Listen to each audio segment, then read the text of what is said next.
pergunta. Quando eu vou... Isso só acontece com carne. E acredite, é quando eu vou comer picanha.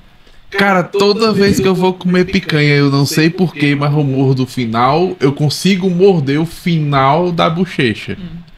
Mas é só comendo a gordurinha. Sim.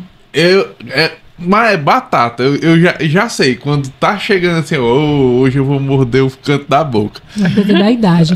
É da idade, Não, papai. pode ser a idade, ou pode ser a musculatura, ou pode ser também que você não tem o hábito. Porque assim, o pessoal tem o hábito de morder o alimento aqui na frente e só mastigar, digamos, nos pré-molares. Sim. O ideal é você mastigar nos molares, que é lá atrás. Então, provavelmente, você não deve estar acostumado a mastigar nos molares. Aí, o que vai acontecer? Tá flácido, aí você acaba o quê? Mordendo a bochecha. E a gente tem uma chamada bola de Bichat. Isso, nessa região também. da bochecha, né? E alguns procedimentos chamados de bichectomia, que é a remoção dessa bola de Bichat, que por uma questão de aumento, por causa dessa aumento do tecido adiposo, não querendo dizer que você tá gordo, certo?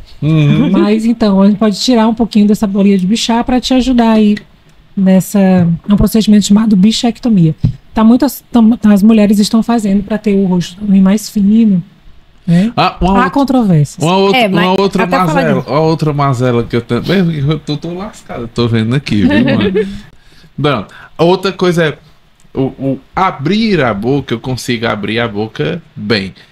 Mas eu já falei até isso pra Carol. Quando eu abro a boca, o meu queixo vem pra cá. Do lado de cá. Por causa da tende, do desvio da tende.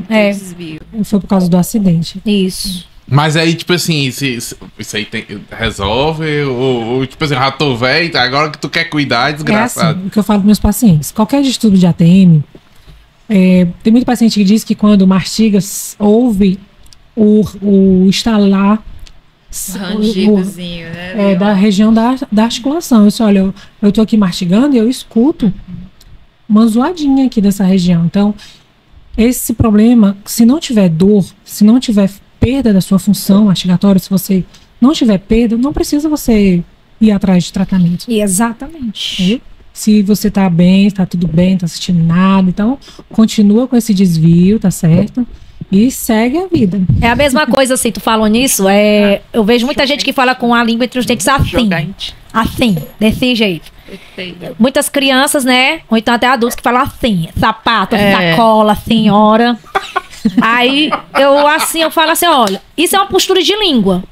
Aí eu fico, olha, fica ao seu critério. Se você quiser tratar pra ficar falando sapato, sacola, é seu. Mas se isso não lhe incomoda em nada, segue a vida. A gente sabe que temos muitas pessoas públicas que falam assim, então vivem muito bem, obrigada. O presidente, né? Presidente. O presidente fala desse jeito. Aquele do raça negra. Raça negra. Companheira. Outra coisa também. Recentemente a gente viu no debate para prefeito daqui de Fortaleza, um dos candidatos quase perde por ser gago. E tipo assim, tipo no nível dele, não sei se vocês assistiram o debate, tu acha que aquele nível de gagueira que é pouca, mas existe, né? E no meio daquela gladiação que aconteceu entre eles ali, quase fez ele perder também, né? Porque deu um ar de despreparo nele, né? Embora o cara tenha feito um monte de coisa, mas deu um ar de despreparo. Isso pode ser tratado, não pode? Sim, a gagueira, né? Quem trata é o fonoaudiólogo. Então, o acompanhamento, é um acompanhamento, né? Você tem que ser ali desde criança. E a gente sabe que nem sempre a pessoa, a família às vezes não aceita, então vai tardando ali, e quando chega já no consultório, já... Pode ser que seja até nervoso, né? Que só apareça quando tá nervoso. Isso é um dos tipos, da gagueira. Você pode ter aquela gagueira que só aparece naquele momento, que você tá ali exposto, que você tem que apresentar um seminário, isso é comum na faculdade. Exato. Inclusive a gente tem uma disciplina lá na Unifor que a gente chama comunicação profissional. A gente vai ensinar para os meninos dos outros cursos como que eles vão conseguir se preparar melhor para apresentar seu seminário, seu TCC. Isso. Né? Porque a maioria porque eu tenho medo de gaguejar. Eu tenho medo de não passar ali a mensagem que eu tô defendendo, né, ali, da melhor forma possível. Eu tenho medo de não conseguir organizar meus pensamentos e sair falando mais rápido e engolir palavra, enfim. Então, tudo isso são tipos de gagueiras, né? Mas eu acredito que a gagueira daquele candidato seja realmente... ele tem a gagueira mesmo, né? Tudo tem que ser investigado, assim. Na minha prática, quando vem esses casos de gagueira, o pessoal fala, eu falo assim, principalmente na criança, né? Que a mãe chega, doutora, meu filho tá com 3, 5 anos, não fala, ele fica gaguejando. Eu não sei o que eu faço. Aí eu falo assim, olha, esse tipo de gagueira é normal, porque ele tá se desenvolvendo e todo o seu sistema tá imaturo. Vamos assim, o ideal é que você fique acompanhando e não fique pressionando a criança, tipo assim, fala direito, menino, não sei o quê, porque é hábito dos pais fazerem isso. Tem a gagueira emocional, que foi essa que ela citou, né, que é que a pessoa tá aqui com um pensamento, com o conteúdo todo na mente, mas na hora de se expressar tem alguma desorganização emocional. E tem a gagueira mesmo, que é aquela que precisa de uma avaliação profissional, de encaminhamento, se precisar de um tratamento médico, para a gente dar um direcionamento melhor para que ele possa se comunicar melhor. Então, o tipo de gagueira que provavelmente o candidato deve ter apresentado foi justamente a situação de tensão. Você está lá sendo filmado, confrontado com outros candidatos, e a gente viu que a maioria desses debates aconteceram o quê? Ataques. Propostas praticamente zero. Então, tudo isso vai gerar, sim, uma forma de expressar com que o organismo compense. Eu vou até citar um exemplo, por exemplo, como falei que eu estou avaliando candidatos no concurso de beleza. Uma representante que ganhou o concurso aqui no Brasil, ela gaguejou muito. E todo mundo estava duvidando que ela fosse prosseguir no concurso internacional. Pois foi essa menina do Rio Grande do Sul, que foi a representante do Brasil no concurso internacional, ela ficou entre as 9 meninas mais bonitas do concurso. Por pouco ela não ganhou o título. Então, assim, o pessoal, ele duvida da capacidade, achando que naquele momento a pessoa que gagueja não tem capacidade. Mas essa menina provou para todo mundo que com pouco tempo de preparo, com dedicação e disciplina, ela conseguiu chegar ao título e sambou na cara e pisou nos haters tudo. E também tem cantores que desencadeiam essa gagueira às vezes, na hora. Eu tinha um aluno que ele tinha muita dificuldade de participar dos ensaios, né? A gente faz ensaios lá na escola, que é para o aluno ir se integrando, né? Então, como tem muitas pessoas que não são do mundo da música, onde a escola de música é a primeira, ali a porta por onde elas vão entrar nesse mundo, né? Então elas não sabem nem o que é um ensaio, né? Então a gente foi lá no ensaio e ele travou. Ele ficava... E aí a gente, calma, é só um ensaio, né? Não fica assim. Assim também no instrumento tem muita gente que trava ali, a mão não vai, tudo duro, o dedo fica tudo gelado, né? Tudo duro, não consegue fazer o acorde ali. Então aí ele ficou ali, eu não vou conseguir. E aí, não, deixa, vai ficar pro final, vamos ver os outros. Aí quando ele foi ali se acostumando com aquele ambiente, né? Ficando mais calmo ali, ele conseguiu cantar a música todinha, né? E não era também uma música fácil, né? Mas ele ficava, eu não sabia como que a minha voz ia sair. Eu não estava conseguindo fazer minha voz sair, né? E ele dizia que estava sentindo como se estivesse preso, não conseguia soltar a voz, né? E isso acontece também no palco, né? Às vezes a gente tem os eventos recitais, final de ano. Primeira vez sempre tem alguém que quando começa a música, a banda vai e o pessoal fica, não sai, né? Fica olhando ali, aí a gente volta de novo, respira, fala alguma coisa ali, dá aquele suporte, aquele apoio, aí a pessoa vai, não, vamos, e sai, né? Então a voz, ela tem toda essa influência emocional. Eu acho que não tem como você não ter. Essa influência emocional, você tem que passar a emoção na sua voz. Eu acho que é uma das coisas que a gente vê hoje na inteligência artificial, né? Ainda não conseguiu passar essa mesma emoção que a gente tem com a nossa voz. Então, por mais que você aparece muito, a voz tá igual ali, mas você vê que tem alguma coisa diferente. Falta ali a emoção mesmo, né? Do sentimento, de ser um ser humano. E quando a gente tá cantando, a gente acaba, às vezes, pensando muito na técnica, pensando muito, e se eu errar, e se eu esquecer a letra da música. Isso. Né? E isso, às vezes, atrapalha. Então, o que eu sempre digo faça como se você não tivesse... Né, ali naquele momento que você não está sendo avaliado, você está ali para se divertir, para que flua, né, da melhor maneira, e aí a gente consegue, né? O Márcio Mesquita botou: Carol, o que eu acho interessante é que um gago canta tão bem quanto um profissional. Grande exemplo era o cantor Nelson Gonçalves. Aí ele era gago. Ele era gago. O canto é uma fala pronta, ela já tem uma melodia, você toda ensaiada. Exatamente. A nossa fala, a nossa fala não é pronta. Principalmente, vou dar aqui o exemplo do emocional. Eu tô aqui falando com um emocional controlado. Mas se eu começar a ver, aí atropela tudo. O que acontece muitas vezes, o gago, ele não gagueja quando canta, por quê? Por conta dessa fala pronta que o canto apresenta. Sim, inclusive a gente usa na terapia muito da música, né? A intenção da melodia, para que a pessoa, né, a criança ou o adulto, consiga estabilizar essa fala, né? Manter essa voz sem essa gagueira, né, ali. Então a gente vai usar muito essa questão da melodia, curva melódica, para poder ir ajudando a pessoa que quer parar ou diminuir, né? Na verdade, não vai conseguir parar de gaguejar, mas ele vai diminuir muito ali essa condição de gagueira. Então, é uma coisa que afeta muito, isso, né, a pessoa ali, e pode atrapalhar a vida dela, impactar realmente, né? Então, eu tive a oportunidade de atender 2 crianças que estavam já com 8 e 9 anos, e uma delas tinha um diagnóstico de apraxia.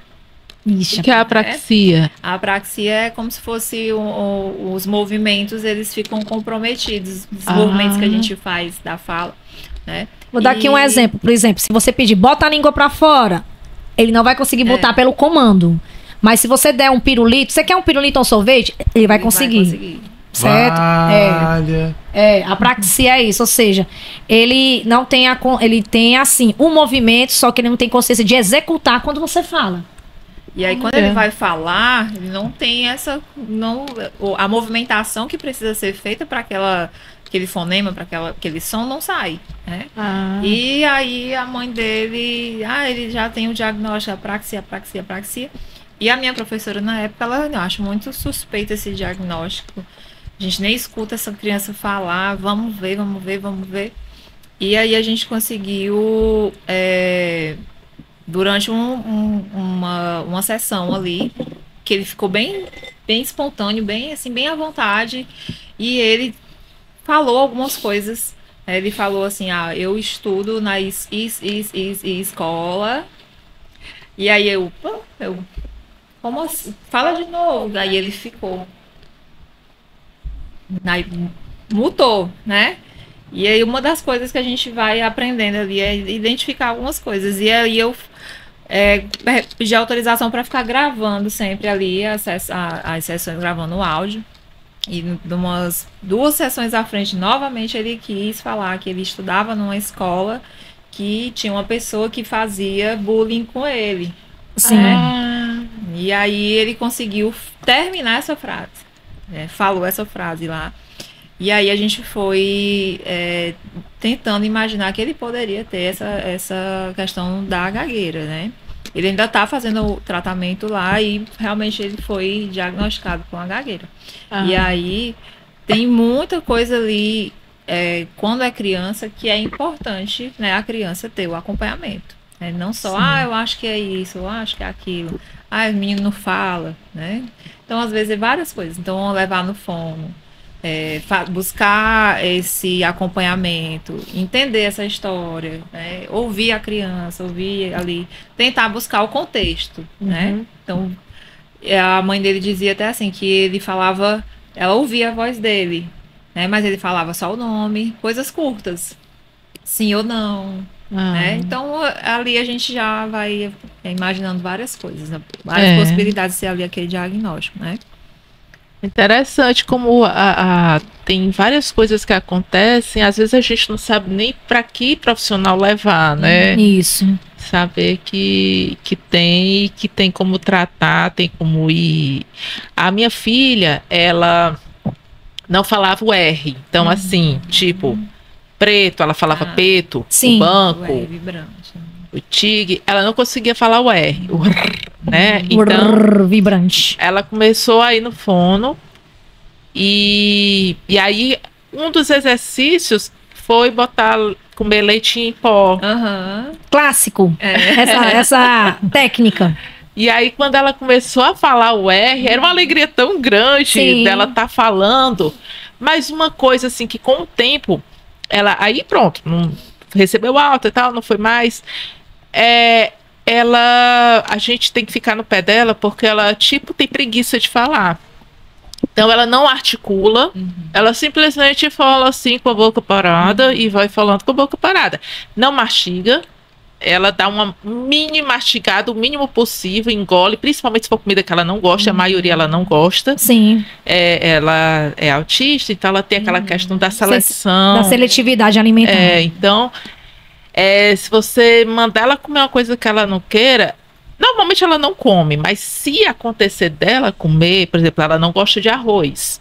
Sim. Então a gente bota o creme de galinha em cima, ela engole inteiro. Ela gosta do creme de galinha, mas como ela sabe que tem arroz por baixo, ela engole inteiro. Sim. E eu fico, filha, você precisa mastigar. Ela sentir o gosto ali, tem a questão sensorial. Então, também, isso. Né? Ela acaba engolindo inteiro e eu fico preocupada. Então ela fez fono, voltou para fono e tudo, para poder articular, e tinha os exercícios, ela fez tudo, começou a falar direito, articulando tudo, aí a fono deu alta para ela.